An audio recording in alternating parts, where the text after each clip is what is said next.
What's up, everybody? Welcome back to another episode of the Max Off-Road Podcast. Today, we got a certified hoss in the building. Put some respect on his name. We got Jim Flynn in the studio. He is the promoter of Grinding Stone Hard Enduro. He is one of the most passionate people about this sport that I've ever spoken to, which is why I wanted to get him in the studio today. He is a stellar example of the type of person that it puts on great hard enduro events, and we should all be so grateful to have him be putting his time and effort into these types of events. We talk a lot about a lot of cool different things. Like usual, we end up talking about we talk a little bit about the mindset that goes into making great, not just great events, but also a great life and a life worth living. So and we also have a lot of good information about the Grinding Stone Hard Enduro in here. So if you're thinking about racing the Hard Enduro or spectating, you can listen to this and get a lot of good information and a better understanding of why the race is how it is. So check it out. I hope you guys like this episode. And a quick word from our sponsors before we get rolling here. First and foremost, my number one chosen retailer is slavensracing.com. These guys are also certified Haas. They only have certified Haas products. They have a fully certified Haas staff that's ready to help you with any of your questions or needs. Just give those guys a call and they'll tell you what they need. They have the latest Plus tires, which I've been loving, nitro mousses, moose balls, plastic, 360-degree wraparound fork guards, kill switches, buttons, hand guards, protective equipment, all the things that you need to keep your bike ready to go for hard enduro or whatever you're doing. So head on over to slavensracing.com and check out their full list of stuff. Buy from them. They support the community, so go support them. Also, Onyx Off-Road. These guys have been a big part of the U.S. Hard Enduro Series, and they play a massive role in us actually organizing these events and building out these courses. Jim and I actually talked about Onyx quite a bit in this episode. What I love the most about Onyx is the 3D feature. I can actually explore the mountains with the 3D feature and understand the terrain from a different perspective, and that helps me navigate the terrain. You can get that with the Elite account. You can enter max 15 at checkout for a disc for 20% off on your Elite account. It will definitely help you. And what else I like about it is I can record all my rides, and then I can zoom out and see like everywhere where I've ridden, and I can have like a map of like my explorations. So that's another really cool thing.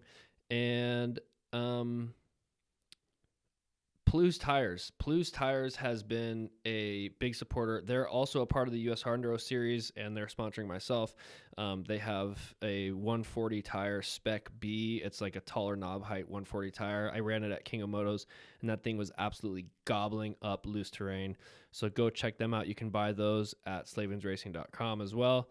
And last but certainly not least, Bulletproof Designs. These guys are bulletproof from top to bottom. They have a lifetime guarantee. If you break something, you send it in.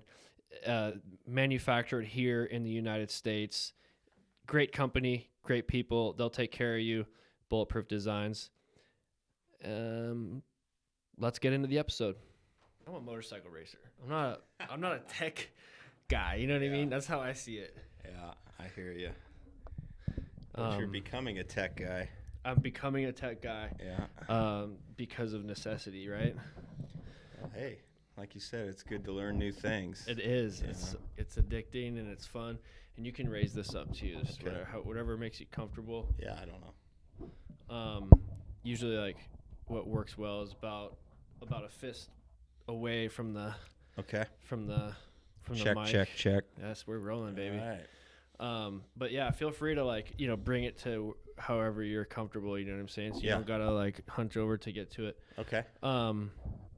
Jim Flynn, welcome to the studio. Hey, thank you. It's good to be here. Yeah, man. Casa de Maximus. Yes, sir. All right. I'm stoked to have you here. Yeah, it's been a minute. yeah. I think last time you were here was when Stone was living here. He was. And had the container out there and all that. So it's in transition. And, it is. And now we're currently on version 4.5 of the studio. So it's impressive. You can hardly tell that a dirt biker lives here anymore.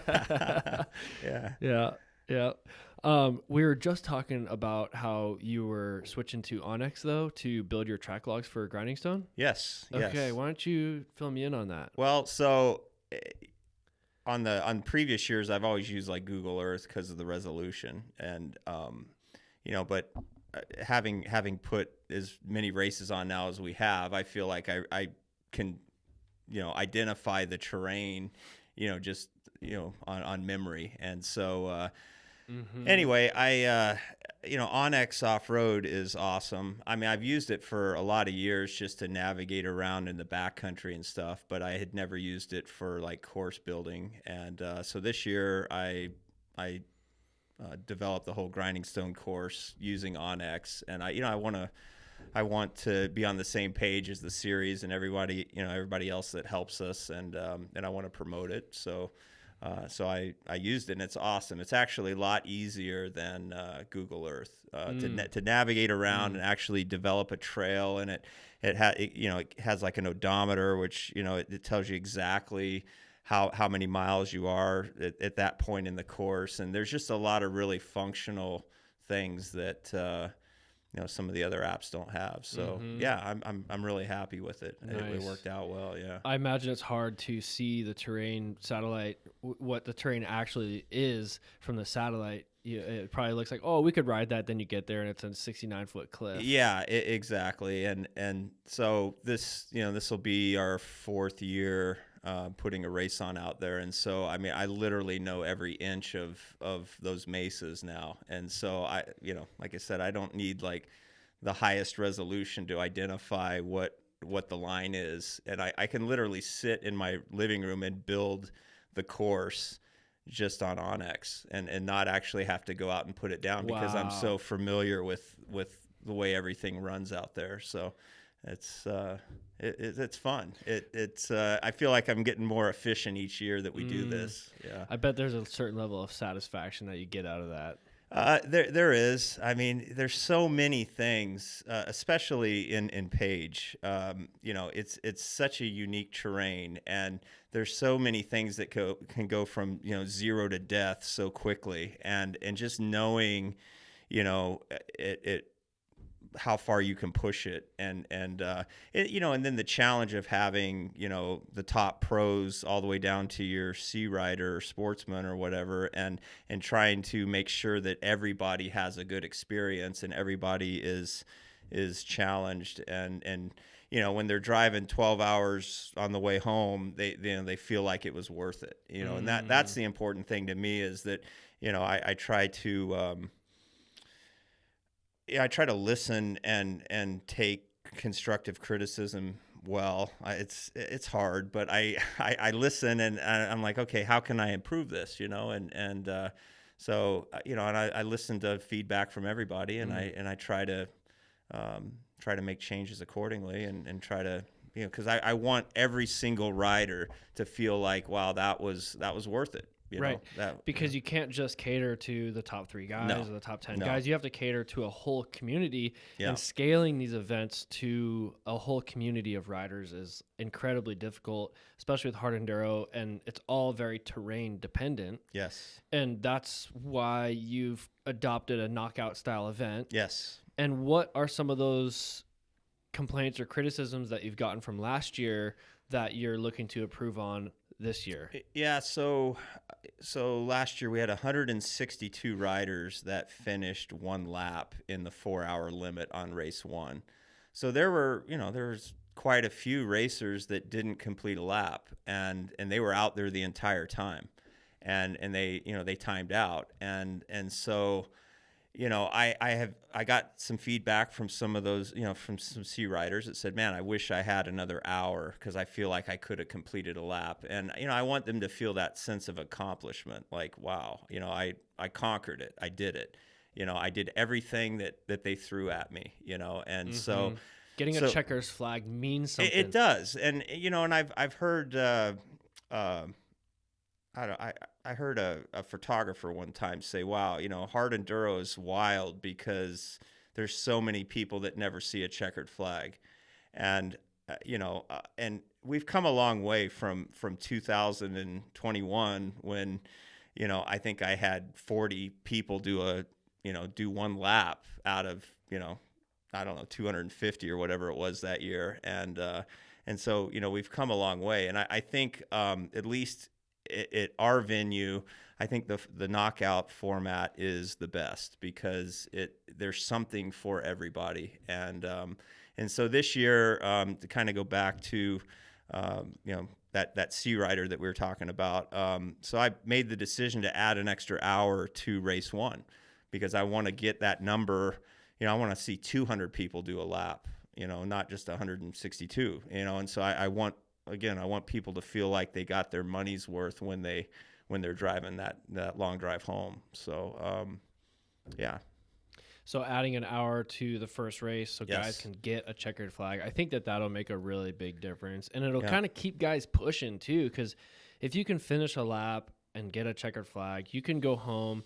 Even if you got your butt kicked, you can go home and be like you said, I feel like you accomplished something. I got a checkered flag. Yep. I conquered the obstacles that they threw at me.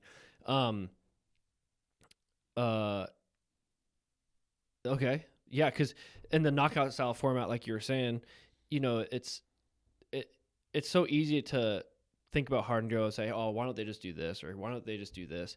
And talk about what promoters should do or shouldn't do. But at the end of the day, accommodating building a race course and an event that accommodates a range of people within the hard enduro world is really difficult to do because you have to build to the 1%. You got the 1%, and that's like the Tristan Hart, the Cody Webb. Yeah. Those guys are going to push your course to its absolute maximum. And then you have guys that are trying to get into the sport, and you want to support those guys. Those guys are more important in a lot of ways than Tristan Hart and Cody Webb. Yeah. Not throwing any shade on those guys, obviously, but we need the sport for the sport to survive. You have to have people that are willing to do the sport. Yeah. And what's capacity for an event like Grinding Stone? Like, how many riders could you accommodate? Well, so the loop is 12 to 13 miles, and the number that comes to mind is 300.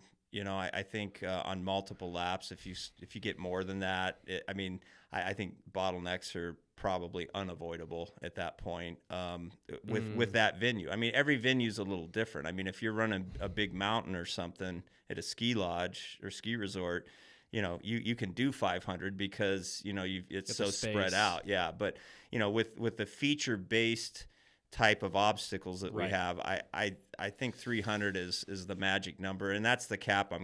That's what I'm putting on registration. I'm not ready to go beyond that yet.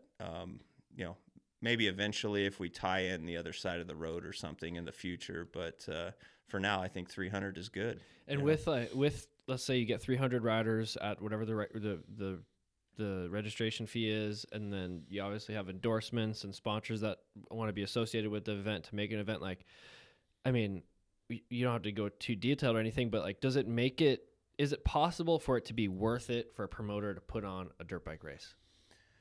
Well, financially, I don't think really any promoter does it for the money. No. I don't. My club is the benefactor of any money that is made, and my time to put on this event is completely donated. All the hours that I spend and all the hours that the rest of my club spends. These guys come up. It's a big ask to have a club based out of the Phoenix area and have them drive 300 miles for a work day. And fortunately I have some places that I can put them up, and, we try to make a weekend out of it and have a good time, but it's still, it's a big ask. And again, nobody in my club, nobody is making money. The club is the benefactor. And and really every year, any proceeds that we've taken away in these last 4 years have just been reinvested into the event. So, we're a nonprofit, a 501c3 club, and it's just all about promoting the motorcycle racing. And that seems like an important thing to remember for people that are, I think feedback and criticism is good, but before you go yelling at the promoter of your local dirt bike race, remember that these are people like Jim, who's already successful with life in other ways, doesn't need to do this, probably doesn't want to do this at a lot of times, but wants to do it. Because he wants to put his time into what we're doing. So I think part of us, the bigger part of us should be grateful that guys like you are happy to invest your time in doing this. Absolutely. I mean, every round that I go to, and I went to every round last year. I was probably one of the few people that actually hit every single hard enduro round in the country last year. And, every race I go to, I thank the volunteers, the people at the checkpoints, the course workers, the guys sweeping. It's like, what can you say other than thank you? Because if it weren't for volunteers like that, it wouldn't happen. I mean, nobody is making money promoting. I mean, maybe there's a few. I mean, I know there's series in Arizona that are for-profit series. And, I think that, anybody that goes and races a for-profit series and then they go and race, something like our local series like AMRA or even one of the hard enduro series. I mean, you can see the difference. There's a different kind of passion when you have volunteers putting on a race versus somebody out there trying to make a buck, and so, I just think it's important to remember that. I don't think there's any promoters that are retiring from putting on dirt bike races. I mean, it's harder and harder to even break even anymore, especially with the increase of insurance this year. And, I just heard what that's going to be, here recently. Okay. And, I wanted to ask you about that. Yeah. Is that something that we can talk about? I think so. I mean, I think it's fairly public knowledge. Okay. So where are we at for people that don't know, the AMAs, the motorcycle industry is in a little bit of an insurance crisis right now. I mean, the whole world's in a little bit of an insurance crisis right now. I think I've heard of like ski resorts that are having a hard time getting insurance just to open their lifts, So insurance in sports in general, I think, is becoming more of a challenge. And it's just because of we live in a society that's litigious and in nature, and somebody gets bumped or bruised and, they want a payday, and it's unfortunate, but, that's where we are. And, there were some fatalities last year at various events around the country. And from what I understand, and, it's, I think it's caused, the insurance carriers to take a second look at what we're doing. And, it's kind of scary because, I mean, if you think about it, without event insurance, racing ceases to exist, really. I mean, nobody's going to put on a race without insurance. The liability's too great, And what are the possibilities of that happening? I mean, if every insurance company just decides like, we're not going to insure motorsports anymore, I mean, is that possible? Yeah, I mean, absolutely possible. I mean, in insurance at any one time, depending on the claims, if they get a flood of claims and a bunch of payouts, they can just decide to, stop insuring. It's just like we were talking about earlier, in California, there's insurance carriers that say, you know what, we're not going to insure homes in Southern California anymore, and and so less insurance companies, it makes premiums go up and prices go up, and same with event insurance. And it seems like the less people that want to insure a motorcycle event, the less people that want to insure a motorcycle event. Like if Yeah. If insurance company A is like, nah, we're out on that, that makes insurance company B go, oh, well, if they're out on that, then is that Yeah. something that we want to be Yeah. involved with? Because they've already decided. And then C, D, Or et maybe, cetera. maybe we're the only one willing to insure this, but it's gonna be twice We're gonna jack up what you paid last year or whatever, and it's definitely gone up. I mean, I think we got a quote here recently, and it's definitely more, so it probably 20-25%. I think it's important for people to know about the insurance thing, because I think the thing that we can do the most as a community to mitigate these types of issues is take personal responsibility. Yeah. Think twice about popping a wheelie through the pits Yeah. in and out of motorhomes when there's kids that could be running around. Yeah. Don't get too close to the race course when there's rocks that could be flying down. Yeah. Be mindful, be aware of your surroundings. Yeah. Understand that these are public riding areas and there could be a razor that's driving around spectating the event. There probably will be people out there on bikes, and that's something else that I want to talk to you about with your event. But I think that the number one thing that we can do as a community is just take as much personal responsibility as we can and be smart and conduct ourselves in a way that would pretend that there's an insurance person at the event. You know what I mean? And be like, hey, we're a responsible community. Yeah. It's like when the sheriff drives by the parking lot, all the quads stop doing donuts. Yeah. You know what I mean? Exactly. It's like stop let's just act cool. Be Yeah. cool. Yeah. Yeah. I mean, just follow the rules that they lay down. I mean, when they say no pit riding or, no spectators on course or on the property on a bike if you're not racing, and you have to be mindful of whatever the rules are at whatever venue you're at. And we're fortunate enough to race on public lands. Where back east we race primarily on private property. You have to follow the rules of whatever the rules pertain to you, and they're there for a reason. And I mean, it's important if we want, for the viability of motorsports and dirt bike racing. 100%. Yeah. And just like any other issue on the planet, whether it's some sort of resource issue or environmental issue or this issue or that issue, the best thing that you can do if it's something that you truly care about is take personal responsibility. Yeah. You got a problem with plastic? Stop using so much plastic. Yeah. You don't want to see sea turtles dying? Yeah. Try to use less plastic. Yeah. You're not going to change the world, but you can change your choices. Absolutely. Absolutely. Yeah. Okay. So, and you also mentioned the public property thing. That's something else that I want to talk to you about. Obviously, the city of Page is happy to have us there.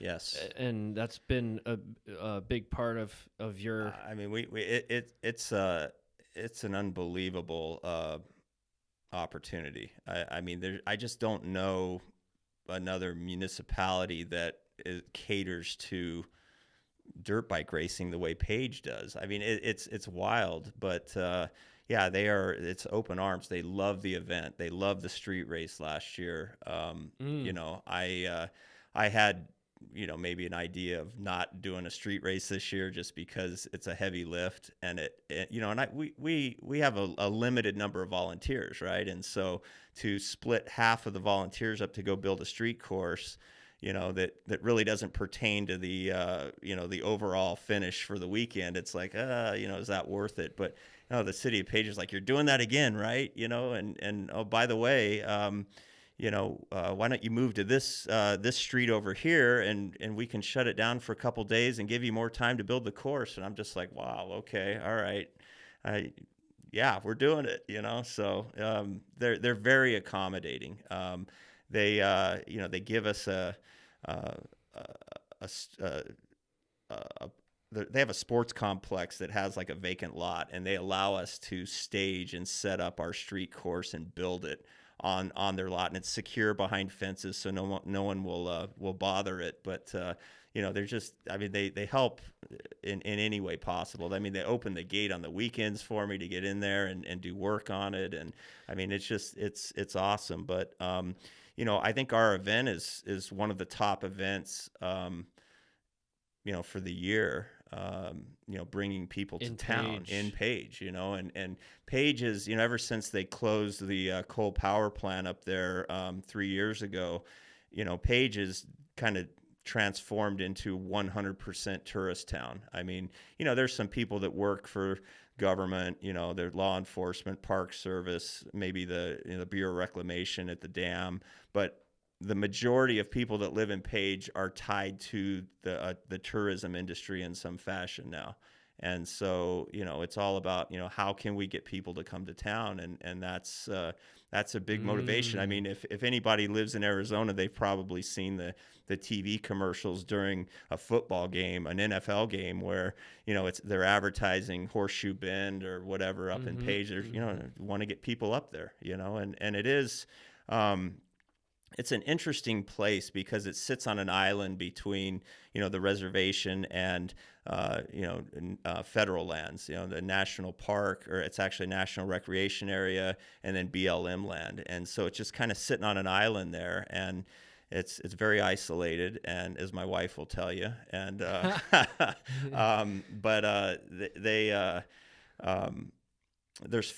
last year there were 5 million people.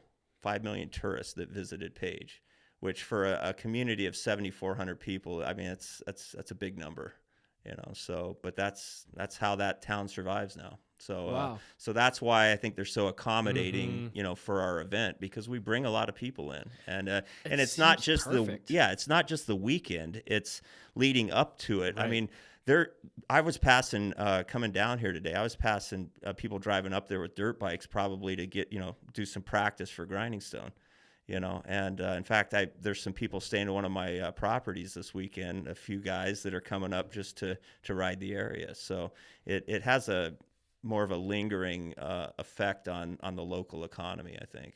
For sure. So, yeah. Yeah, and it's just like the overall awareness of the economy of the place as well. And I guess what's crazy about it, it's just like a different dynamic compared to what we're used to as off-road motorcycle racers. We're used to going up against every the Forest Service, the BLM, whoever it is. We got to get permits. And we can barely get approved for permits, and we can barely get insurance. So like any like official insurance company or city or town or municipality or Forest Service or BLM, we're always like having to go up against them. We have to really work with them carefully to be able to get what we want of being able to put on a race. Yeah. And then on the flip side of that, now you got Page, Arizona, who's like, you want to have a dirt bike race here? Let's go. We just took down the coal plant, and we need to bring some money and some. We need to stimulate this economy. Like, what type of events can we do here, bro? Your land is perfect for it. Yeah, it's awesome. I mean, it's a designated off-road use area anyway, and it's great. I mean, we just a couple weeks ago put on a Western hare scramble up there, and it was I think people had a lot of fun. I think it was you previewed the course, so sick. I mean so we're doing 2 fairly big dirt bike events up there annually now, and the city loves it. So it's awesome. And so I think that as long as the folks that show up, are respectful to the area, we don't have people riding wheelies down the highway or riding on any of the infrastructure or being just, a general nuisance, staying off the mountain bike trails and stuff. I think we'll be fine. I mean, like I said, they love it, and I want to keep and preserve that relationship and protect it. What worries you the most about having an event there? Like, what stresses you out the most about that would put the event in jeopardy the most? Something dumb, probably. Like somebody getting hit by a truck on the highway because they were riding their dirt bike down the highway. I mean, really, those types of things concern me a lot more than someone actually getting injured, during the race. I mean, obviously the stuff out there can be dangerous. I mean, we really try to, I try to design the course in a way that there's bailout points and things that aren't like super high, high risk or, I mean, some of it, there's some height out there and it can freak people out that aren't used to riding exposed areas like that. But I mean, we really try to It is strange. Yeah.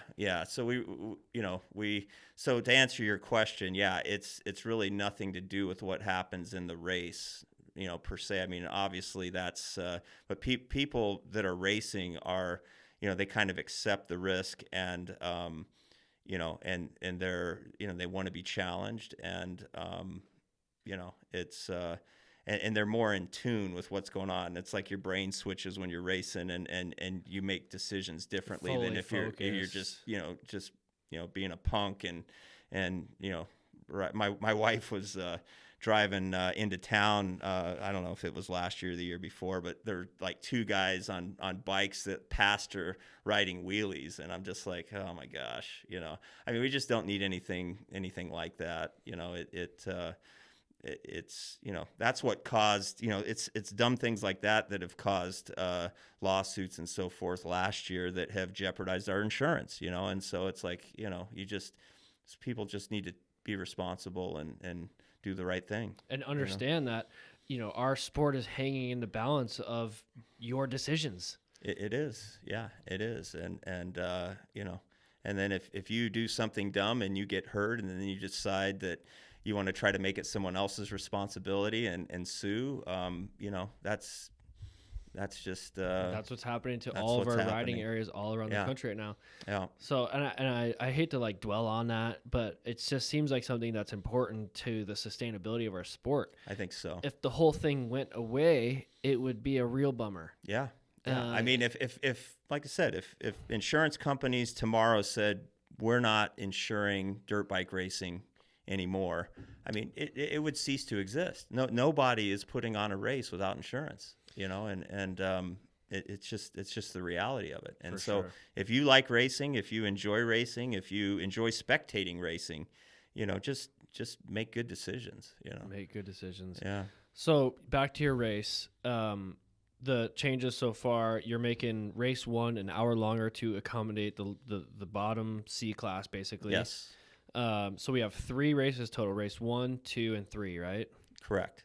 And then, okay, so the race 1 is on Saturday. Yes. And then race 2 is on Sunday morning. It is. Yes. And what is race 2 looking like? So I'm going to make changes to race 2 as well this year. I mean, some of the other feedback that I got were you had like racer top 26 through 35 who finished race 2 in like an hour or so.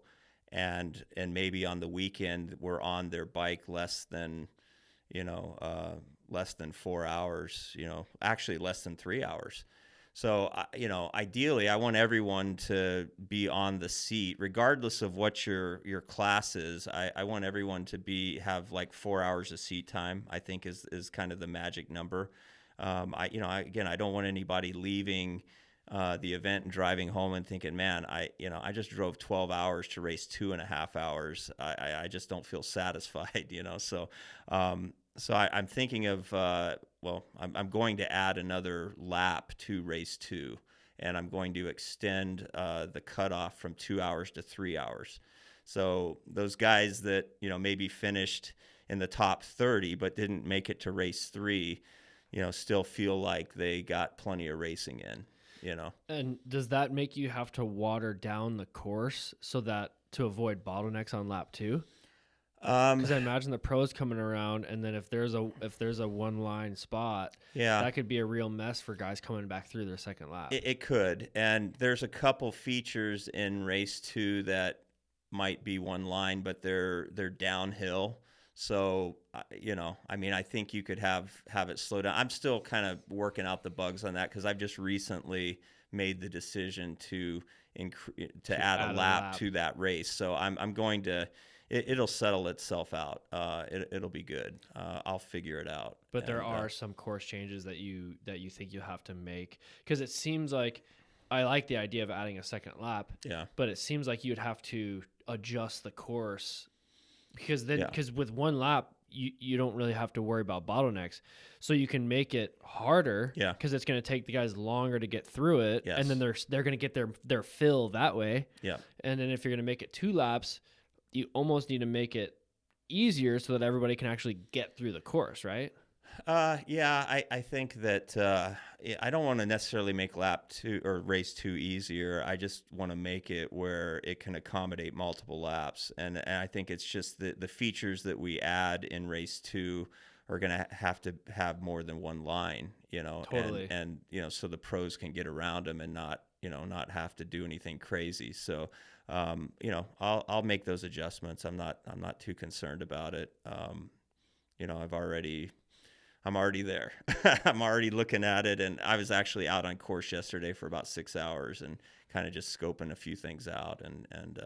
But again, it's all about taking feedback and trying to improve the event. And I think we had a really good event in 24. I was really happy with the way everything turned out. But with that being said, I mean, there's things that I look at and say we can do better. And, yeah, it seems like the majority of the complaints came from small groups of people, like the bottom end of the C class, and 25 through 36. That's literally 11 guys. Yeah, I mean it So is, but again, I don't want the guy that got 26th to go home and say, you know what, I raced less than 3 hours. I drove 12 hours. It wasn't worth it. I just, again, Totally. we're trying to accommodate, and it hard enduro is.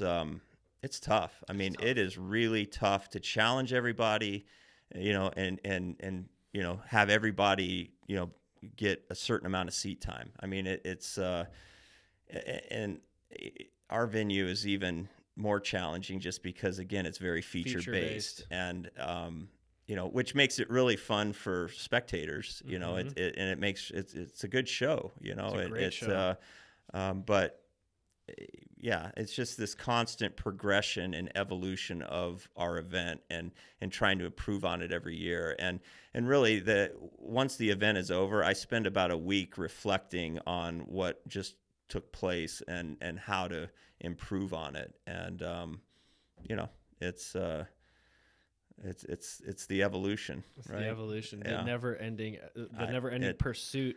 I tell you, and that's why the formats have to vary for every different venue that we go to. Yeah. I know a lot of people want consistent formats, which I definitely understand because they want to know what they're getting into. But at the same time, what works at Page isn't going to work at Battle of the Goats, North Carolina. Yeah. Or, I mean, maybe it will, but you would still have to make a lot of adjustments to make a knockout style format work there. Yeah. And that's where like having knowledge across the board of all these events really comes into play. And you going to all these events, you probably learn so much from seeing these other events go on. Absolutely. I get ideas, I get inspiration. I see things that I don't want to do. I mean, I've learned a lot, and I've actually, the last 3 years we've hit it pretty hard. I mean, I think, we've pretty much been, even in the last 3 years, to every round. There's nothing that comes to mind that we skip. I think we skipped in 23. We skipped some of the fall rounds. They had that little fall series in 23, and we skipped some of that. But this year, or in 24, we definitely hit it all. And I got, like I said, I got some good ideas. I saw things that I liked and things that I want to implement, and it's good. What were some of those things that you liked? Yeah, I like. I mean, even like the last race that we went to, I think Justin did a really good job. I like the way his is a GPS race, so it's kind of unique. But I mean, I like the way he each lap added different sections. I don't even want to call them obstacles. They're like canyons. Yeah. But and I mean, it's really a brilliant move because it eliminates the pros having to battle their way through. It's like they're on the lead lap like the whole race, right? I mean, they're not. I mean, there was a couple times where they had to go up the same canyon as a lapper or whatever, but it really virtually eliminated the bottlenecks that I could tell. And I got around the course pretty well and got to see quite a bit of the racing. And so, kudos to Justin on that. But it's things like that, it's like, what could I do, to maybe make a different split on the next loop to avoid a bottleneck or whatever. I mean, so things like that, and then, some of the prologues, some of the street course stuff, TKO is always an inspiration. Those guys always, to me, seem to be ahead of the curve, but they've been doing it longer than anybody, and so I always like TKO just for inspiration, and I don't know that I could ever have a format as complicated as theirs. I think I would go insane, but it's pretty cool to see them execute all of that, So Well, they also have more riders too, right? Because there's like 400 or 500 people that race that race. Like I said, I don't know how they keep it all straight. I would absolutely lose my mind, So Mikey's over there beating his head against the computer, probably. Tell you, yeah. I mean, and Sean Finley. I mean, I had dinner with him in one of the enduro cross rounds, and I was talking to him about it, and it's like no big deal to him. I'm like, man, how in the world? The guys like that are strange to me. Yeah, they could just like make it no big deal. I'm like, how are you so chill about it? I like I said, I literally would have a nervous breakdown. I mean, it's like I don't know. I feel like I need to be. I'm like a control freak, and it's like I would feel out of control. They have more than 3 races too, right? Oh yeah, I can't even wrap my head compute around it, all, yeah. especially when you add in all the amateur racing and all that. It's just like I don't even. You've lost me. It's like calculus or something. So. Yeah. Okay, so I know we keep getting off track because there's so much to talk about. Sure. But changes of your event. Race 1 is going to be an hour longer. Race 2 is going to be a second lap, and then that puts us into. What about street rhythm? How's the street rhythm shaping up? It's good. I built some new obstacles. We're moving the race downtown to Elm Street, which is essentially 1 block north of where it was last year, and it's more in kind of like the shopping district. There's some restaurants and some bars and things in the area there, and there'll be better parking. And the most important thing is they're actually giving me a couple days. They're going to shut the street down for a couple days in advance to allow us to build the course, which it's going to be a better course because although the course was built ahead of time last year, it was still built on sand. And so you get the obstacles and you put it on asphalt where it's hard and smooth and flat. Things they don't sit differently. Yeah, they sit different, and it's like, oh man, I built this thing and it's like 3 inches off on this side, and I got to shim it and do all this stuff. And so anyway, things will fall apart if they ride it the way did, that it is. yeah. And that was my concern last year, is that I don't want them to practice too much because they're going to blow this thing apart. And it actually, I mean, we had to do some repairs, during the racing, in between, but it held together pretty good. But I bought like 20 logs that are like 16 feet long that were like freshly cut green. They're still green. I mean, they weigh so much. The Mini X I rented the other day couldn't even move some of them. So I think the course will be pretty solid this year. We have some new obstacles. I think it's going to be exciting. I drew some inspiration from some of the enduro cross rounds last year, so I'm going to have some obstacles that are kind of enduro cross ish. I like it. Yeah. I like it. Is it a down and back style thing? It's going to be the same. I know that there's mixed reviews on the bar to bar stuff versus 2 lanes. 2 lanes. I know 2 lanes might be racier because you're not getting tangled up, but at the same time, it's different, and I like to be different, and I think it's kind of cool to see some racecraft. There were some really cool things that happened. I mean, we didn't have a lot of photo finishes because of the racecraft, but the racecraft is still kind of fun, and it's entertaining in and of itself. And so we're gonna stick with that. And So how do you make it? The challenge becomes making it equal. Both lines equal, right? It is a challenge. If there's going to be a left-hander, then the inside's going to be the way to go, and the guy on the outside is either going to have to do some fancy fancy work or take the other guy out? Like, how does that? How do you make it even? Yeah, which it's funny because some of the critique of the street course last year as well. Whoever gets the inside's going to win. Well, I mean that wasn't actually the case. I mean, you saw guys that jumped into the wagon wheel and went deep, and then the guy in the right lane checked up and then cut on the inside of him. And but I am changing the turn to not favor the inside necessarily, to actually give the outside guy maybe a little bit of an advantage entering the obstacle. So so the guy on the left might have to check up a little bit, and the guy on the right maybe doesn't. What if the turn just was just a turn? Wouldn't that maximize like floors, like usable ground space for passing and stuff? Yeah, I mean, sure. Yeah, I'm not telling you what to do. I'm just speculating. I know. Yeah, I mean, I guess I didn't think about it because it's like I need an obstacle every few feet. Right. But, I guess like straight rhythm in Nashville was like you get down to the end and you pivot. You do a pivot turn and you come back and so yeah, I don't know. It might be something to think about.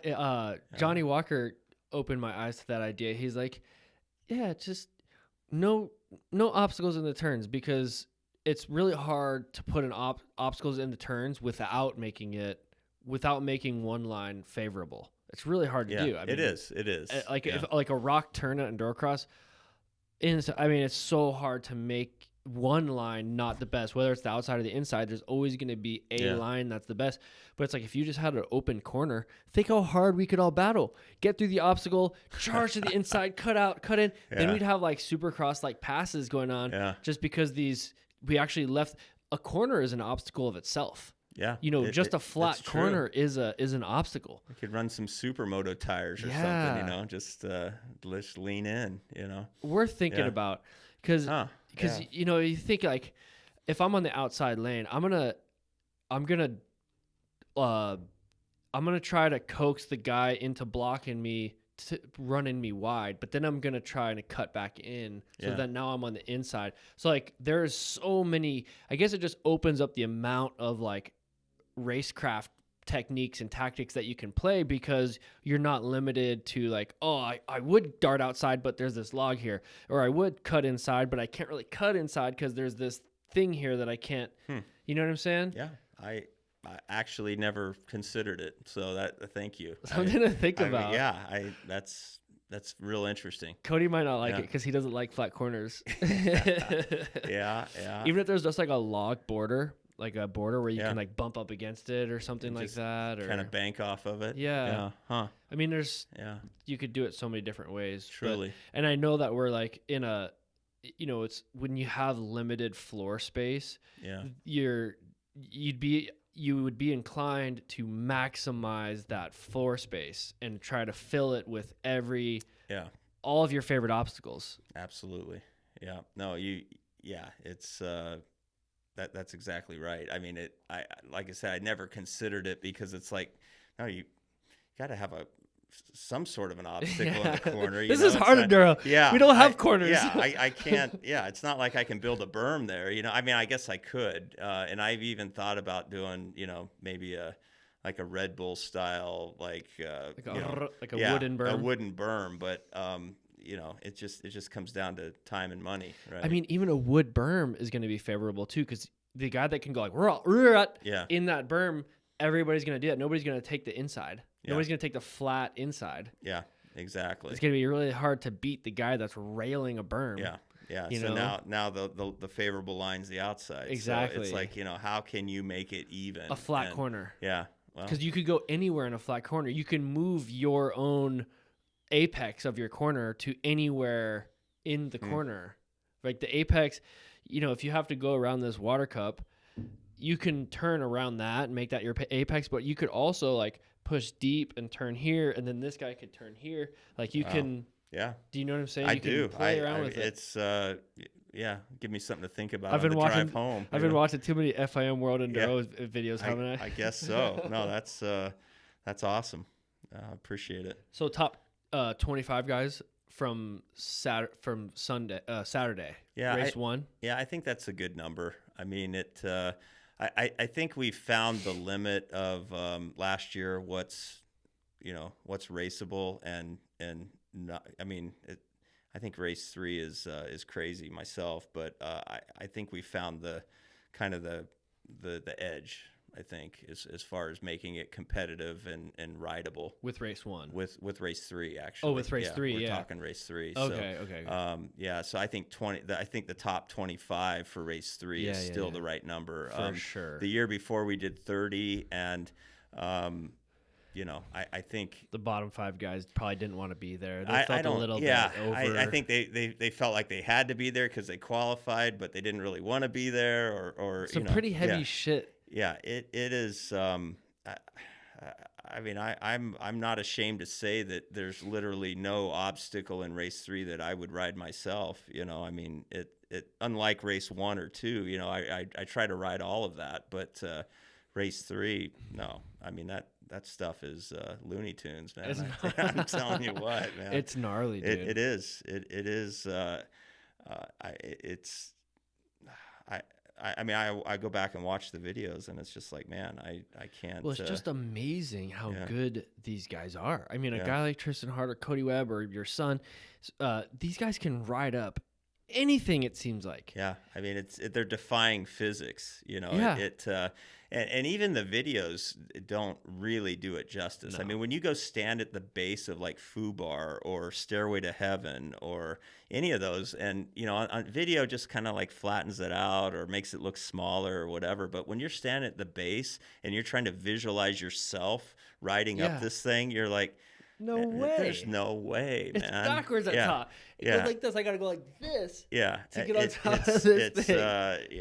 It's crazy. I know. I think, but it's one of the things that I think is so appealing for to the venue is that it's so spectator friendly, Totally. and I mean really there's no other race in the country that you can get up close and personal and literally watch the whole race. If you have like transportation around the mesa, you can just follow the race leader. And it really showcases the abilities of these guys because like you said, when you stand up close to these obstacles, you go, no way. And then you see Cody Webb ride right up it. And you're like, whoa, your it's mind just like is mind blown. And it makes an impression on you. Yeah. No, it's even the people in town that aren't like used to hard enduro, and the locals, there's a lot of local dirt bike riders in Page, but nobody thought about riding the stuff that we ride in Grinding Stone. I mean,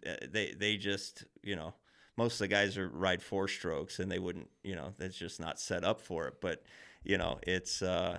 it's amazing to me. I mean, somebody's riding it because there's tracks out there, and I can tell, I mean, people must be coming to town and riding this stuff, and I don't, I'm not always there, so I don't always see who's out there, but it's definitely, it's opened the eyes of what's possible, Big time. Yeah. So top 25 for race 3, and then the street rhythm, how's that been organized? So we're going to take the top 32 from race 1. And then we're going to do a hot lap to establish the brackets. And I'm just doing that just to, give. I mean, it's a big lift to put that course together. So it just gives us a little bit more racing. And I think it's kind of cool to see someone do a solo run for time, without anybody else out on the course. And I just think it'll be fun for the spectators and the folks from town and just get to see the culmination of the brackets and everything. And and when you can watch one guy at a time go, especially if you start with the 31st place guy, if you start with the 31st place guy and then you work your way up to the number 1 guy, you'll being able to see that clear difference is like, whoa, okay, this is how good these guys really are. You're watching a really, really good guy and then the best. Well, and it's fun to see, someone set a time and then have somebody beat that time and then someone beat that time and just work your way down the line, right? And I think it'll be cool. So we're going to do we're going to use Matt Musgrove's timing and scoring from his hill climbs, and so we'll have like exact exact times, and we'll be able to, laser beams, man. Yeah, no transponder stuff. It's no eyeballing it. No eyeballing it. No cell phone footage review. It's it's going to be good. Are they running transponders for that? No, they're just it's literally laser beam. It visually captures. Yeah, it visually captures when you break the beam, and I think that's going to be more accurate. I don't think the transponder thing is accurate within more than a tenth of a second or something. Mm-hmm. So, and I think some of these are going to come down really close. I didn't know that. I didn't know that the transponders weren't that accurate. Well, I think it just depends on where is it in your helmet. When does it get picked up by the reader? I think it's fine for sprint enduros or whatever. Where a tenth or 100th of a second doesn't matter. But when you're talking about these guys are going to be close, especially the top 10 guys. Their times are going to be close, and so I just I don't want any second guessing for sure. On. Yeah. So. Well, that's exciting. Can't wait for Street Rhythm. I'll be out there with the mic doing the little commentary. I'm happy to do it. So we got Drew coming back. Yep. So we're the band is back in town. Perfect. So it's going to be awesome. So, yeah, I'm stoked. Yeah. So it should be fun, and I think the being more in town is going to be kind of cool too, because you got restaurants and places to get a drink. And Saturday night, what a great time to do it, because guys are getting off their race one thing. All the C racers, everybody, hey, we accomplished a lap. We're going to go watch the Street Rhythm. We get to watch these guys. Yeah. It's like everybody goes to town, watches the Street Rhythm, gets all hyped again for the next day, and then boom, the next day, race 2, things get serious. Boom, eliminate the rest of the guys, and then everybody goes back to their camper, regroups, and then goes and watches race 3. And that's the spectacle. I think it's the best. I mean, so it's like it a makes part. I mean, you can race and get challenged and get your fill, and then you can go and watch the best guys in the country, North America, battle it out. I mean, I just that's the perfect weekend, isn't it? I mean, it's a perfect weekend. Yeah. Well, I'm so excited. I can't wait. It's gonna be good. Grinding Stone is one of my favorite events, and that's why you're local in Arizona, and you're also a big part of the growth of the U.S. Hard Enduro series over the last few years. I feel like, and we've always had a good we've always had good conversations. That's why I wanted you to come on. I feel like you're a good example for promoters with your mindset of always learning and taking criticism and taking feedback and figuring out how to make the race better.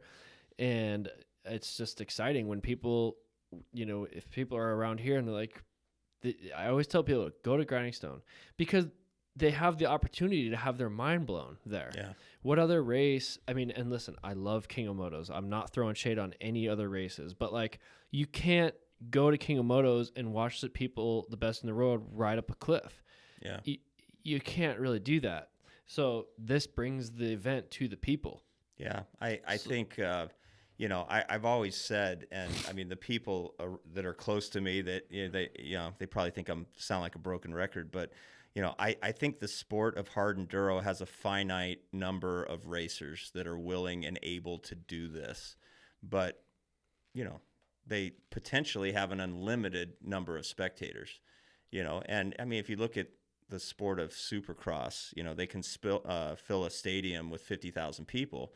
Well, how many of those 50,000 actually ride Supercross? There's 6 of them that could hit a triple. Yeah, truly, and so and I'm not I'm not fooling myself into thinking that we'll ever be able to pull 50,000 people out to a race, but I don't know. How many people go to Erzberg?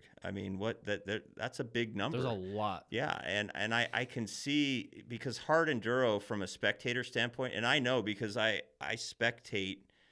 I would challenge anybody to other than maybe you, who's in or some media folks to say that they spectate more than I do in hard enduro, and I think it is the best dirt bike racing to spectate if you have the means to spectate it, and not all venues are spectator friendly. I think more and more promoters are, trying to accommodate for spectators. I know, like Mikey's race, he's got a whole spectator map now, and they were doing like some hay rides and stuff to kind of get spectators out on course and stuff. But, I've been trying to push for a spectator plan on, to the promoters, at every single round, because it's really hard to grow an event if you don't accommodate for the spectator. Because it's like Cody said in one of his interviews, he's like, I like, it's a hard enduro burros. He's like, I really like this because it allows us to showcase what we can do. Because generally when we're out racing, if somebody sees us, we're dog tired. We're not doing any like crazy moves or anything, but actually they do. Maybe it might be earlier in the race. Well, it might be way back where I see stuff where I'm the only one that sees it besides the racer. And you're like, I'm like, oh my gosh! You're like, look, did anybody see that? Yeah, exactly. It's like I felt bad because I'm like, man, I wish I had my camera on that or my phone on that, because that was amazing, and nobody got to see that, and that's Colton Haker's thing. He's like, dude, I don't want to race an all-day race where nobody sees what I'm doing. And it's like, it's so much more fun to be cheered on and to show off for people. It's like, I want to showcase my skills. Yeah. It gives you, it's like an opportunity. It makes you want to throw down harder. Yeah. It's waste if it's not viewed by spectators. And if you look at the venues around the country that accommodate for spectators, the Pennsylvania, the Keystone Challenge is pretty awesome. Mikey does a great job. You go to some of those hills. He has a Stairway to Heaven. Well, I think they both do, Roar and Shotgun. But you go out and there's hundreds of people on these hills watching these guys go up and cheering them on, and that's awesome. That's how the sport grows. Getting people, and obviously what you do is very important. The recaps. And keeping people engaged and involved in the progress of the sport. It takes a village, but like I said, I think it's, if you haven't been out to a hard enduro and really tried to spectate it, you owe it to yourself. If you love dirt biking, it's hard to beat. It really and for is. the sport, that it seems like that's one of the keys to the growth of the sport is getting people out there. Because, like you said, you have a finite amount of racers. So if you want to grow these events, spectators is like the way to do it. Yeah, I think so.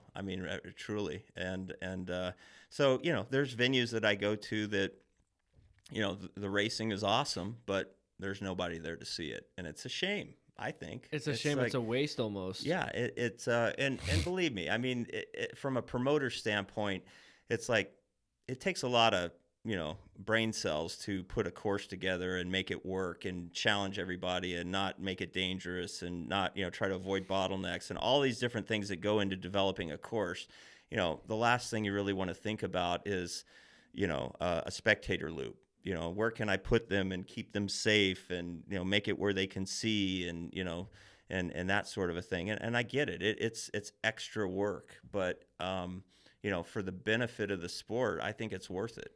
I really do. And like at Grinding Stone this year, one of my our title sponsor, Arizona Antelope Slot Canyon Tours, they run, they have 4-wheel drive buses that they take out to the slot canyons. And so Craig, the owner, is going to bring some of his 4-wheel drive buses out to Grinding Stone to take people around the course. Oh, great. Yeah. And so, and then we got, Bob at Up Lake Adventures is bringing his Can-Ams out again and shuttling people around in the Can-Ams. So we're going to have, if a spectator shows up and doesn't have any transportation around the course, any off-road transportation, we got you covered. So, will people be able to ride their dirt bikes around the course to spectate? Yes. Well, not the course, but the spectator loop. Oh, yes. The spectator loop.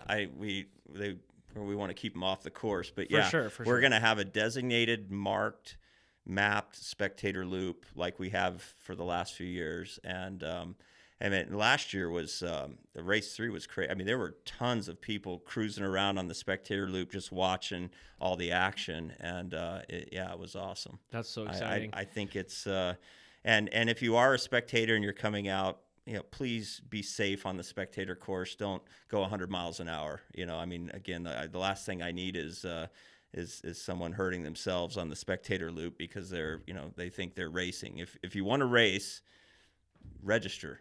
Race.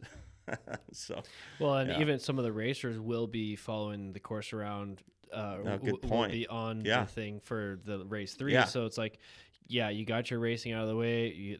Your point is proven. Yeah. You don't need to be racing around the course. Yeah. And once again, personal responsibility. Yeah. Remember, there's going to be people going both ways. There's going to be razors. There's going to be big pink Jeeps. Exactly. There's going to be lots of traffic on these courses, and this is still natural terrain. There's no lines to separate to show you to say you're on the right. I'm on the left. There's no stoplights. It's a kind of a free for all in terms of like we're very lucky to be able to get to do this. So be smart about it. Absolutely. I mean, it is an open riding area. There's a lot of trails that crisscross one another. Head on a swivel. Look both ways, don't just, 50 miles an hour across a junction and expect that a razor isn't going to be coming the other way, because it could happen. And I just want everybody to be safe and have a good time. And I want to keep this momentum that we have rolling. For sure. Yeah. Another thing I wanted to ask you, if there's anything you could change about the sport of hard enduro to make it better, what would it be? Obviously, there's lots of small things like making spectators more friendly and making courses that are accommodating to a whole class of people. But what about like in terms of how it's organized or anything like that? What do you think could be the most helpful thing to move the sport in the positive direction? Well, not to get too political, but I think that our sport deserves an AMA national championship, and I think that we've been shortchanged. And I'm not super happy about it. I think there's some powers that be, some decision makers that have kind of held us back, and for whatever reason. I mean, I have some speculation. I've heard some things, but I think that we have demonstrated, well, first of all, there is no other AMA series in this country that covers as much distance as we do. I mean, we literally have a race in Hawaii, and we have a race all the way in Pennsylvania and everywhere in between. There, most even national championship AMA series are usually confined to a certain region. Whether it's GNCC, you're not seeing GNCC races in California. They're East Coast. I mean, we are literally coast to coast. We are the epitome. We are the definition of a national series, and it's time. And so, if any AMA guys are listening to this, do us a favor, do the riders a favor, the racers. It's so hard for a pro racer to make a living racing dirt bikes, and when you hold them back by not letting them participate in a national championship series, you're literally penalizing them. Because when you're a national championship, the sponsors are more plentiful. There's more money. Our guys are some of the best dirt bike racers on the planet, and they deserve to be compensated as such. And it's time. We need to be an AMA national championship. So that's the first thing that comes to mind. I'm very passionate about that, and I hope that, like I said, that somebody might listen to this and think about it. So why would they not want the U.S. Hard Enduro Series to be a national championship? Well, or is it beyond a logical reasoning? I think there's decision makers in the AMA that have their own series, and I think they have more decision making power than I would like them to have. I think it should be more of a committee type of a thing, and I think there's some people with some trump cards in the AMA, and again, I don't want to open a can of worms here, Right. but I just think that there's been some forces against us. But and, due to some other interests, other people at whatever their interests are, they could be protecting what they have going on by limiting the amount of national championships throughout the country, or something like that. Somehow or another, there's a feeling that it deludes, their Off-road series racing. or off-road racing, and that you have to pay your dues or whatever. And really, hard enduro in the United States is still pretty young if you compare it to some of these other series. And I get that. Maybe it's it's a seniority type of thing where you gotta be around a while, and then okay, all right, we'll give it to you. But I mean, Matt has come in and he's done a heck of a job, and the whole team has done a heck of a job putting together just a very professional series and done it. I mean, logistically, like I said, there's no other series that covers the distance, and just the product that U.S. Hard Enduro has put out and the consistency, from venue to venue and place to place. I think it's admirable. And, yeah, it's like, so, okay, what makes a national championship then if it's not, we're definitely covering the national part of it. We're covering all these different regions. Okay, so what else needs to be done for us to be considered national? We have races all over the country. Yeah, I don't know. It just and hopefully it's coming. And again, I don't mean to ruffle any feathers but it's disappointing because like I said, I mean, the sponsor dollars, would be more plentiful if we, if the AMA recognized us as a national championship, and same for the riders. I mean, again, I feel like the pro riders, maybe they could negotiate better contracts if they. I mean, it's a. Yeah. Manufacturer support, from my experience, if it's not a national series, the manufacturers, Beta, KTM, Yamaha, Kawasaki, doesn't matter, you name it, they're going to be way more inclined to be involved with a championship that's national. Yeah, absolutely. Yeah. That's where they're going to put their factory effort, right? I mean, that's,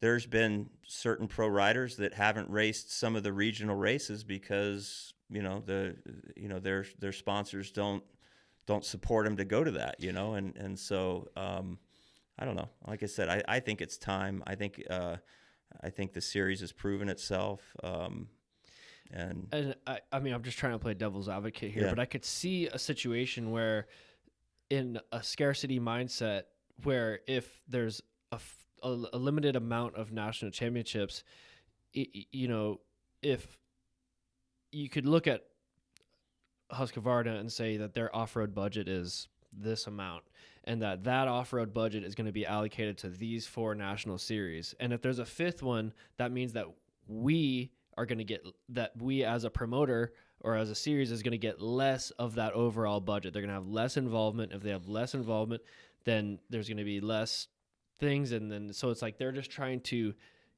it seems, I could see a world where it would be the powers that be trying to protect what they already have, and to be very mindful of the graces that they offer to the rest of the off-road community. Yeah, I guess that's very possible. I mean, maybe the teams have something to do with it as well, but I think it it's about selling motorcycles, and getting people out there, and I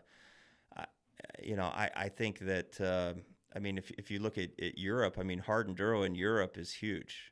I mean, I think it eclipses a lot of other disciplines over there, and if you look at the growth of hard enduro in the United States, versus maybe some of the other series, I think our trajectory is up. For I sure. don't think we're anywhere near leveling out. And, and again, from a spectator standpoint, I mean, a lot of those other series, there's not a lot of spectator opportunity in off-road. I mean, it's hard in off-road, in dirt biking in general, and racing off-road. It's hard to spectate. I mean, the racer goes by every hour or 2 brutal. hours or whatever, maybe only once. And so that's the cool thing about hard enduro, and especially short formats in hard enduro.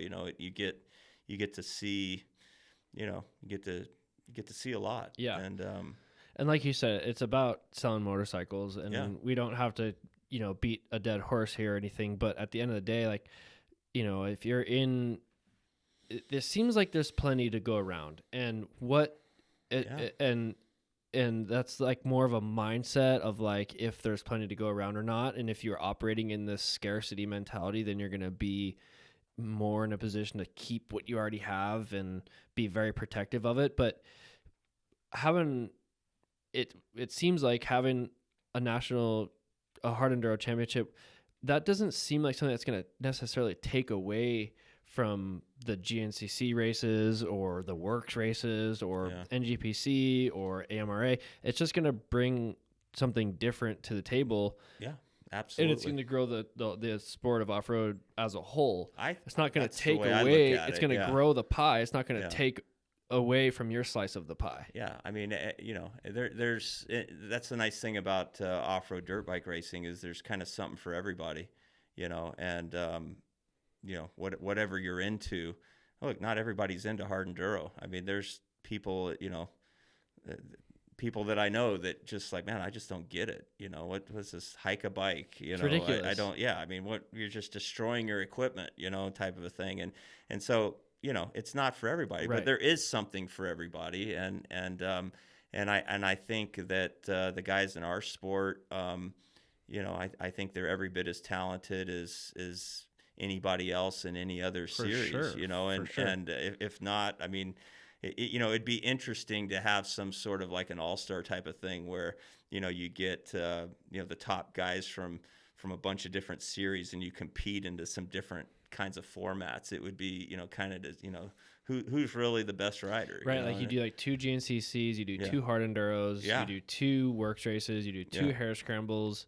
Maybe throwing in enduro cross, 2 enduro crosses. Yeah. Maybe even do a couple motocross races just to really just mix it up. Just to mix it up. I think that would be be the coolest. I think it would be amazing. Have they ever done that before? Has anybody ever done that before? Not that I've seen. I mean, it usually, when you just kind of stay in your lane, right? And, who's the most diverse? Yeah. I mean, a guy like Taylor Robert basically did that. That's his career. I mean, that guy. He's amazing. He's amazing. And if you didn't catch his podcast with Max, you got to listen to it. 'Cause, that guy's he's something else, I tell you. From your experience, you're a high performing guy. I would consider you a pretty high performing guy. You're successful. You do Grinding Stone because you want to. You do your real estate stuff. Like, I would consider you a high performer, inspirational guy for sure. What commonality do you see between guys like yourself or guys like Taylor Robert or Cody Webb or Tristan Hart? Like, what commonality do you see amongst these guys that makes them different? I think they're just driven, and they're self-motivated, and they're result oriented. And,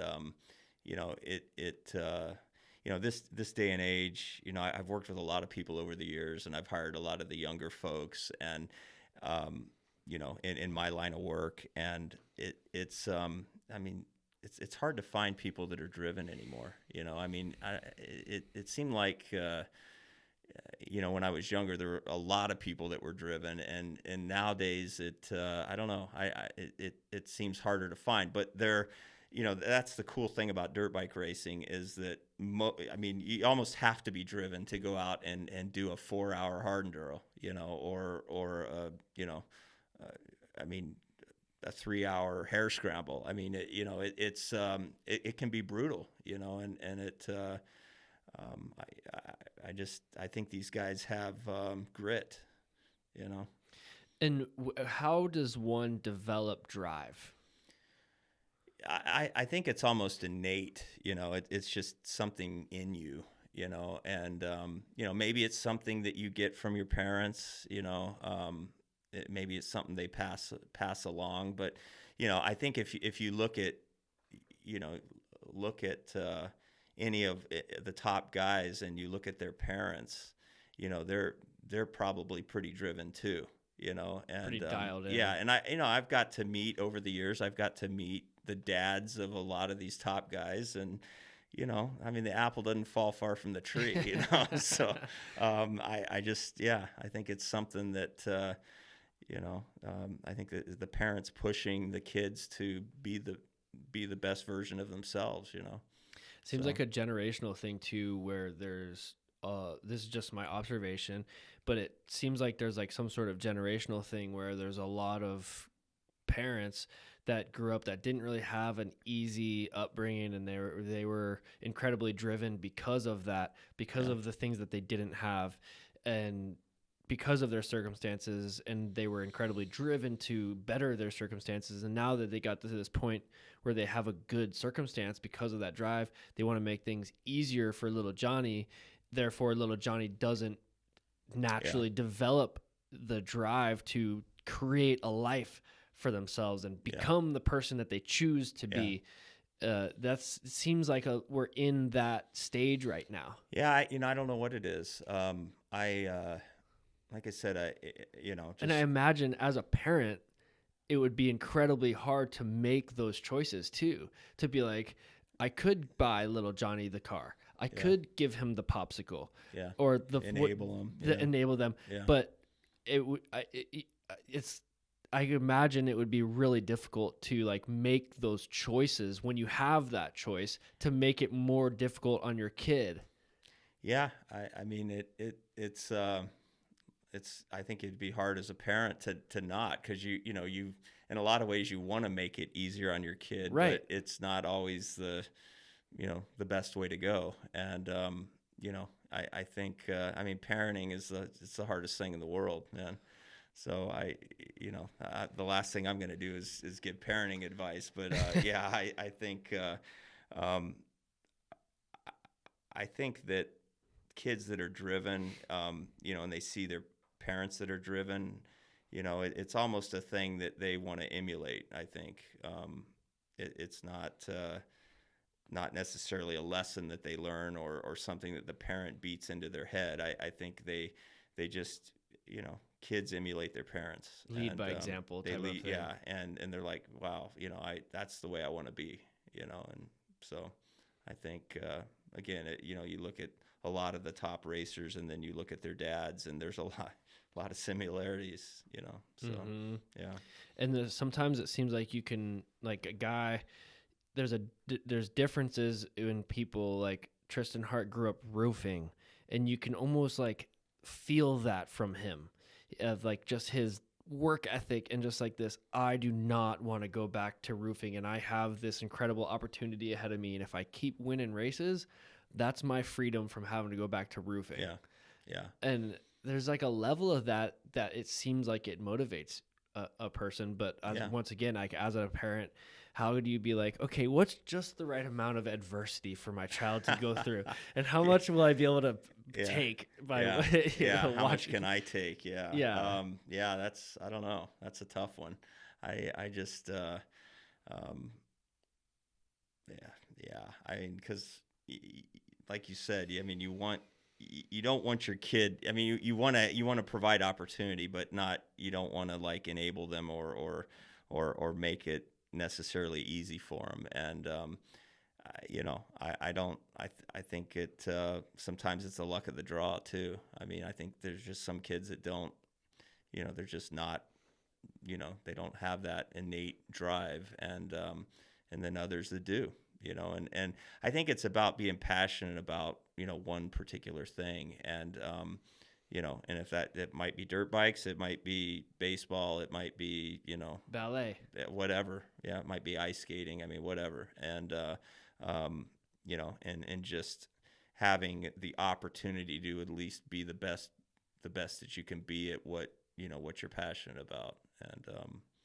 And so I think, those that can chase the dream and try to be the best version of themselves at what they're passionate about, I think that's, it's a secret to life right there. Getting really good at something. Yeah, because I mean, there's a lot of people that don't get the opportunity to chase the dream, and I mean, just about every professional dirt bike racer out there that is successful, I mean, they are chasing the dream. That is the dream.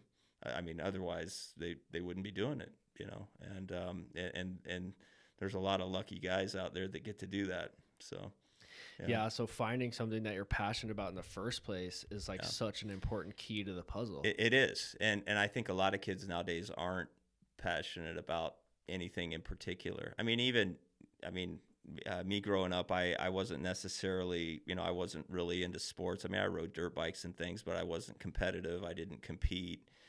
I was all about, school. School was kind of my thing. And then, I got out of college and it's like, all right, well, now what? Because there wasn't really anything that I was like super chasing for. Yeah, super passionate about. It was like, so I'm kind of, me personally, kind of envious of folks that are passionate about something and they chase the dream and they attain the dream. I think that's awesome. I mean, it really, that is, like I said, that's probably the secret to life. 200%. Yeah. And not to make it about me, but that's what I'm most grateful for, is that I found something that I care about. And everything else is like whatever, but I care about dirt bikes. I love it. I love riding them. I love racing them. I love talking about them. And the fact that, and it's given me something to pursue and go towards and to think about and to occupy and justify, like, not that I need that to justify my existence, but to give me a reason. It's very, that's what I'm most grateful for. It's just like to have something that I care about. Yeah. But that's a first world luxury to be able to race, to be able to choose to chase a motorcycle thing. Yeah. So for sure. I mean, considering everything else that's going on in the world, that, I mean, dude, it's that's definitely insane. a luxury. Yeah. Bro, the chance to be able to do that, the chance, life is weird. Like the chance that you're born into this planet, in this time frame right now, in this country is such a small, I mean, it's like, how is that even possible? Yeah. So when you start thinking of it that way, it's like, okay, well, life really is a gift then. And I'm, not only is me being born and being able to be alive a gift, but I was born into some of the greatest times probably on earth, pretty so dang far, good. So far, so good. You know what I mean? Yeah. Like, survival is not really like that big of an issue for us here in this country. And we have lots of opportunity. So when you start fostering that gratitude mindset, just being so, like, when you take a step back and realize how lucky you really are just to be here and to be here with the circumstances that you have, it really makes you want to take advantage of that and sure. And like make something of your life. Yeah, absolutely. No, 100%. Yeah. I mean, you are the embodiment of the American dream. I'm so lucky. I'm so fortunate and grateful to have everything the opportunities that I've had. And I mean, I think that there's a certain part of like being able to bring your passion somewhere else too, though, because if motorcycles, not to go down the if rabbit hole too much, but if dirt bikes weren't an option for me, what would I be able to do? Yeah. Would I be able to find passion in construction? Yeah. I'd like to think that I'd be able to find passion in building stuff, making stuff. Yeah. I do like that. Sure. You know what I mean? Other things. And so there's a portion of passion that you can control to an extent, right? Where it's like you find something that you enjoy, something that speaks to you, whether that's building something or making something or creating something or art or athleticism or exploring. You have to find something that speaks to you, that captures you, that captivates you. Yeah, like race promotion. Race promotion. How does that speak to you? Well, it does. I mean, I guess I'm passionate about it. I mean, it is, as much as I might grumble during the process. it's kind of my way of, I wasn't a professional dirt bike racer. I actually didn't start racing dirt bikes till I was 44. When I think James was like 12 or 13 when we did our first race. Late start. Yeah, he started late. He never raced minis. He just and we single tracked and rode dirt bikes, but yeah, our first race was Laughlin in like 2015, I guess. And so I signed up basically just because it was like a 25-mile loop, and sending my 12-year-old out there, I was like, yeah, maybe I'll just sign up for 40 and then keep an eye on him. Yeah, keep an eye on it, just see, and next thing you know, I got the bug. That green flag dropped. Yeah. It was all good until that green flag I waved. mean, it was it about killed me. That I think that race was like 90 degrees outside, and I ran out of water, and but you learned. Yeah, but I don't think it's ever too late to pick up the passion for something and follow it. And what makes it worth it as a race promoter? What makes it the most worth it when the event's going on or when it's all said and done? Well, when the event goes off well and you got that high afterwards, I think every promoter's probably felt it when they've had a good event, and and it's kind of a cycle. You have a few days where you're on a high, like, wow, that was awesome. And then it almost turns into, I don't want to say depression, but you kind of, it kind of, I don't know. What goes up must come down. Yeah. It's like, man, what am I going to have to do next year to make it better than that? I mean, I just gave it my all. I don't know what else I have left, and you got a year to figure it out, I guess. So.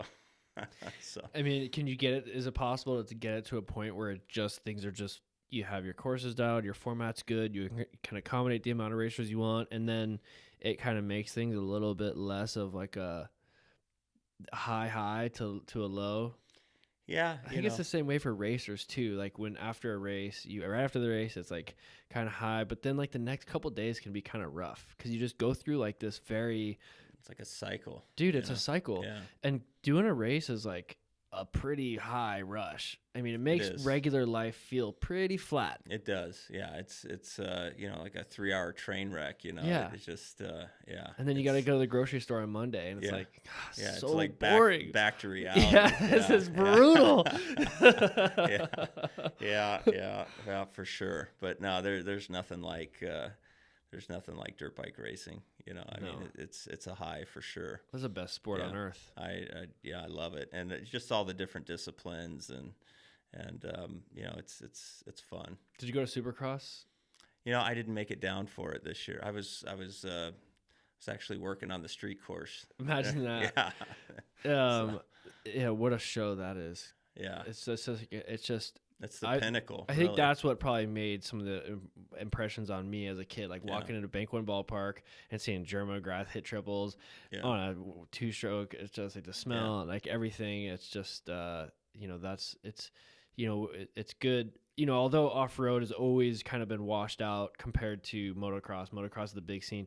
Man, motocross and supercross is damn cool. It is. And why is that? Because of spectators. I mean, what those guys do is amazing, but I mean, it's the fact that you can spectate it, which, to me, it's I'm surprised that like Endurocross hasn't blown up, exploded more, because I mean, what you guys do on an Endurocross track is every bit as impressive, at least to me, if not more so. I mean, I think over the years, there's been some motor and supercross guys that thought they might go out and give Endurocross a try, and I don't even think they made it out of the day practice. They went and rode it and said, "You guys are nuts." They quickly realized, it's not as easy as it looks on TV. Not at all. So, I'd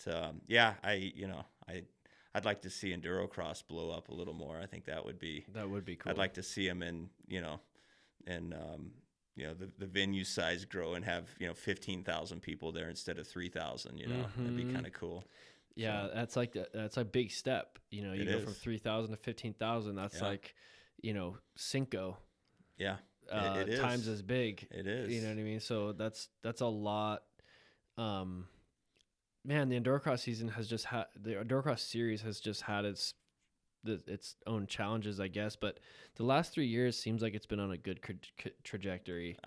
I think so. I mean, the at least this last season, it seems like the venues were filling them. Yeah. You know, I mean, just about everywhere we went, it seemed pretty awesome, and good crowds, and you know, they were engaged, and yeah, I thought it was it feels like there's you know, some kind of a seems like they're on their way up, hopefully. For sure. So yeah, I mean, I'd like to see it get back to what it was 10 years ago, you know, and it feels like it's going that way. Yeah, you know? it does. Yeah. Yeah, it's like the initial excitement kind of dropped off, and then we're having to like rebuild, it seems like. I think it went through some different owners or whatever. Yeah, and, different and ownership. some different venues, and you know, I think the venues are important right now. You know, you got to tap into the off-road community. Exactly. There. You know, the Northwest always seems to be a big hit, you know.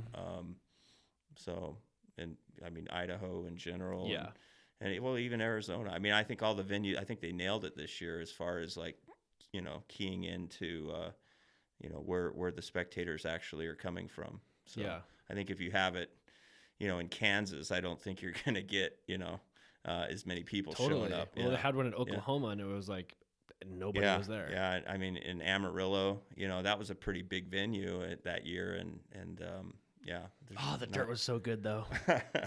it was a crazy track, actually. Yeah, it was a crazy track. Yeah, it's an exciting, and it's, you know, it's like the Supercross for the hard enduro. Exactly. You know? And I think it's going to be really important. You know, the last couple of years we've seen Supercross and motocross start working together more. Yeah. With their organization and their TV packages and stuff like that. And we've seen both of those sports. From my perspective, it seems like both those sports have come a long way. Like even the last 3-4 years, Supercross and motocross is so good right now. Yeah. The racing is really good. Yeah. We have a lot of good guys in it. Yeah. And just the cross promotion between motocross and Supercross, and then now the SMX series, that's shown that when two series work together, then you can really make something better than just both individually. Absolutely. And I think that would be like the next stage for endurocross and hard enduro, is to find some way where endurocross and hard enduro can work together to make the sickest stuff. It would be awesome. And, you know, let's just start by not overlapping weekends, you know, where you got to race in Idaho Falls on Friday. Bring that a little closer, if you don't mind. Where you have to race in Idaho Falls on Friday, and then you know, a hard enduro in Ohio on Sunday. You know, that kind of craziness. You know, so it would be nice just to like get the calendars to mesh. Totally. You know? Yeah. It would take some serious collaboration and communication between everybody, and you know, I think you could even use, you know, I think the Endurocross series could like take footage. You know, that's just my opinion, but like they could take content and footage from like Grinding Stone and be like all the best hard enduro world racers facing off in a stadium. Like you can use for cross promotion, and I don't know, I'm sure there's a million ideas and directions that you could go with it, but it seems like that would, you know, you have like two small niche series that are kind of the same thing trying to succeed. Yeah, it's almost like they're competing against each other. Almost competing against each other when they really need to like combine forces. Yeah. I mean, I know this might be a logistic nightmare for the teams, but how cool would it to be, you know, to have a enduro cross on Saturday and hard enduro on Sunday in the same location, you know, and you know, have the guy and maybe even like, you know, do like a moto scoring format or whatever between the two, you know, the two events. Well, what's your opinion on? That's a good idea. I like that. What's your opinion on doing that with like the hard enduro series? Not to like ixnay endurocross out of this conversation, but like with the endurocross series, what's your opinion on doing like a Saturday Sunday race, and Saturday is the bigger mountain race, and then Sunday is the short course. So Saturday, let's say you have a 2-lap mountain race, for example, and they go, let's use Donner, for example. Yeah. Saturday, they go do the big lap around Donner. Maybe they do 2, or maybe they do maybe depending on the venue, but you have a 2 to 4 hour race on Saturday. Yeah. And that's to accommodate both the pros and all the way down to the C guys. Yep. And it's mainly a race for the C guys, so that the C guys get their fill. Because most of them, most of the people aren't going to be even riding on Sunday, right? So you eliminate a lot of them, and then maybe you do a morning race on Sunday on a more short course style. Maybe it's depending on what the features are and how it looks, but you have a somewhere between a 3 and a 8 mile lap where it's spectator friendly, and maybe you run maybe you run the top B guys on it in the morning, and then you open up your splits, and then you run the top, or maybe you have an A-B race in the morning, and then you have a pro race in the afternoon with splits or something, then everybody watches again. I think you just described Grinding Stone. The only difference would be is, what about scoring the mountain race equally to the short course race? Oh, like a moto style. Like a moto format. Yeah, I mean that would keep everybody engaged for sure. It would keep the racers racing, or even if the Saturday race was just a qualifier, give them bonus points for the championship. Yeah. What if it was like 3-2-1? Yeah. You get 3 bonus points for the championship. That keeps those guys racing hard on Saturday. Yeah. It gives them a reason, and it's for gate pick on Sunday. Yeah. Because guys don't want to do a 2-hour, 3-hour race just for gate pick. Yeah. Absolutely. I don't blame them. Yeah, and that that's one of the dilemmas for my event personally, is that it's like, man, I'm going to make these guys go out on Saturday morning and race for gate pick, I'm with you. The moto scoring is an interesting thing. Now, I'm going to, at least for the pros, I'm going to throw some money in on each. That's one thing I didn't mention before. I'm going to throw some money in on race 1 and 2 for the pros, just to keep things interesting for them, And but yeah, that's a great incentive. Well, money always is, isn't it? Yeah, I mean, holy shit! I'll race harder if there's cheese on the table. Yeah, and so I just figure, hey, I don't want anybody to necessarily hold back. I want them to go out, and not that they would. I think there's certainly enough ego in the room to not sandbag, to make for good racing. Yeah, I think look, I mean, people want to win. It doesn't. They want to win. Yeah, and so, but. I think these guys, if they're going to push it, I think they should get a little bit of cheese, as you say. For sure. Yeah. Oh, that's good. I think it's great. Yeah. So, for the street rhythm, you have a purse. You're putting up a purse. You said. I'm putting up a purse for street rhythm as well as race 1 and 2. Okay, so you have a purse for race 1, 2, and 3, and street rhythm. Yes. Really? Yes. I mean, race 1 and 2 is not going to be a huge amount, but it's going to be enough to, I would think, to motivate some guys for the top 5 or whatever. Yeah. Is it top 5? I was thinking top 3 for race 1 and 2, and then the street rhythm would probably be top 5. Yeah. That makes a lot of sense. Yeah. Because then it's like, look, you guys are racing a lot because it's a knockout format and we got to get you to the final. But hey, we're gonna pay you to race. Yeah. And if you do well, you're going to make some money. That's, and somebody might make money in race 1 that doesn't necessarily make money in race 2 or whatever, and so, they're not coming away with a goose egg at the end of the weekend. Yeah. And maybe it takes a 3rd, 4th place, 5th place guy, gives them incentive on race 2. Like, I'm going to push a little bit extra harder. I'm going to try and win race 2. I'm gonna tap into my reserves a little bit because I have an opportunity to win race 2. It's like winning a prologue at Erzberg. It's like it might not be the main race, but guess what it is? It's a win. Yeah. And I can make some money, and it's an opportunity, even if it takes away from my performance on Sunday. Still worth it. Absolutely. Well, and look, gate pick for race 3 I think is important. And we're gonna do the same as we did last year, where we do rows of 5. And I thought it was kind of cool starting everybody at the same time. I thought it it kept it, the top guys from just running away from everybody. Well, it's a short course. It's exciting. Yeah. I mean, why not, right? Totally. I mean, just see 25 bikes go well, and all then at once. and they're all trying to race to get to the first eggs over easy obstacle or whatever. I Yeah. think that was the first obstacle last year. No, I mean, actually,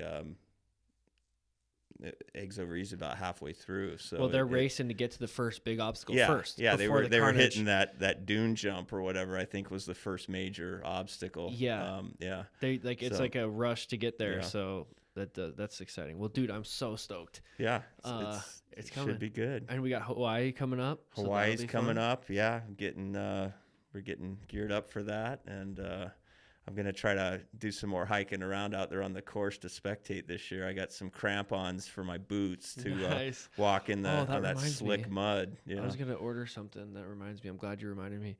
Yeah, that place is like so gnarly and different. Hawaii is a strange place. I don't even know how you describe. I mean, they say Hawaiian ice, and they're like, that's funny, but it's true. It's this weird, slippery clay stuff. Packed. Yeah, it's hard packed, but it's like ice. I mean, it is like ice, I guess. I tried to hike it last year, and I got a little bit into the course, and I mean, I'm grabbing onto trees, and I'm the only spectator out there. I mean, there's nobody else. Other people, they obviously knew better, right? But I just I wanted to see. I wanted to get out there, and it was. It was tough. It was really tough. And it goes to show the diversity of the Hard Enduro series. I mean, we were talking about some sort of all-star series before, and the Hard Enduro series almost is an all-star series. You go to Hawaii, you go to Page, Arizona. Couldn't be any more different. Yeah, I mean, you got Donner. I mean, even in Pennsylvania, the difference between Roar and Keystone is night and day. You've got this coal, essentially a coal mine that they race in, and then you go over to Shannon's property, and you're on all this crazy flagstone stuff, and it's just like, I mean, it's 20 minutes away, and it's like another planet, and every race is unique. I mean, Moab is I mean, it's crazy. It's wild. Yeah, it's definitely the most diverse series, and yeah, I think we do have all-stars. 100%. Yeah. Well, Jim, we've been killing it. I don't even know. Hour 42. Wow. Time flies. Holy moly. It's a studio has a time warp feature. Yeah, and you hop in and when you hit the red button, shit starts happening quick. It's weird, dude. Yeah. Wow. But do you have any parting thoughts? And actually, one other thing that I wanted to ask you was, if as an established man now, if you could talk to yourself if you go back in time and talk to yourself when you're in your 20s or 30s, what's your number one piece of advice that you would give to yourself? Follow your passion, find something you're passionate about and follow it, don't settle. If you're lucky enough to find something you're passionate about that you can also make a living at, that is it's probably the key to happiness, right? I mean, because if you don't follow your passion or find something that you really love, 25 years is going to just go by in a blink, and you're going to realize that, you just work this job that, really didn't provide any sort of gratification or satisfaction. I mean, it might have provided a living and put food on the table, but it didn't, necessarily elevate you or self-actualize you, So that's what I would do. I mean, just figure out what makes you tick, and follow it, and you'll be better off for it for sure. Well, there you have it. Yeah, those are good words of advice. Yeah, wow. And a lot of people can learn from that, I think. Yeah, and find something that you care about that speaks to you, and charge that direction. You won't regret it. Yeah, it seems like the thought is, it's going to be a bigger risk for me to start the jewelry business, to race the motorcycle, to become an artist, to do the thing that I'm passionate about. But you could almost take that, and I learned this from Spencer Wilton, actually, you could almost flip that risk profile and say, it's actually more risky for me to not go after something I'm passionate about and that I care about. Because if I don't do it now, it's never going to become something that could possibly be good for me. Yeah. So it's true. And you'll just lumber through life, just kind of like sleepwalk through life, right? Sleepwalk. And it's just so important. And, I was, when I was younger, I was so hyper focused on just getting out of college and not really looking beyond that, and then once it happened, it's like, okay, well, now what, if you don't chase after what motivates you, something else is going to find you that's going to be a lot less, a lot less thrilling, a lot less enticing. And, it's one of the reasons that, like with James, I love to see him, he's passionate and loves what he does. And, it's a pleasure to see him chase after something that he's passionate about, and I wish, everybody have that opportunity, because it's awesome. 100%. Yeah. Well, I couldn't have said it better myself. And Jim, it's been a pleasure having you here. Thank you so much for making your drive down. Absolutely. And ripping a little pod and sharing some of your wisdom with us. Yeah. It's much appreciated. Absolutely. I always enjoy good conversations with you, and looking forward to Grinding Stone coming up. And right on. Yeah, let's do it. Be there or be square. Be square. Right on. My man. Thank you. All right. Thanks.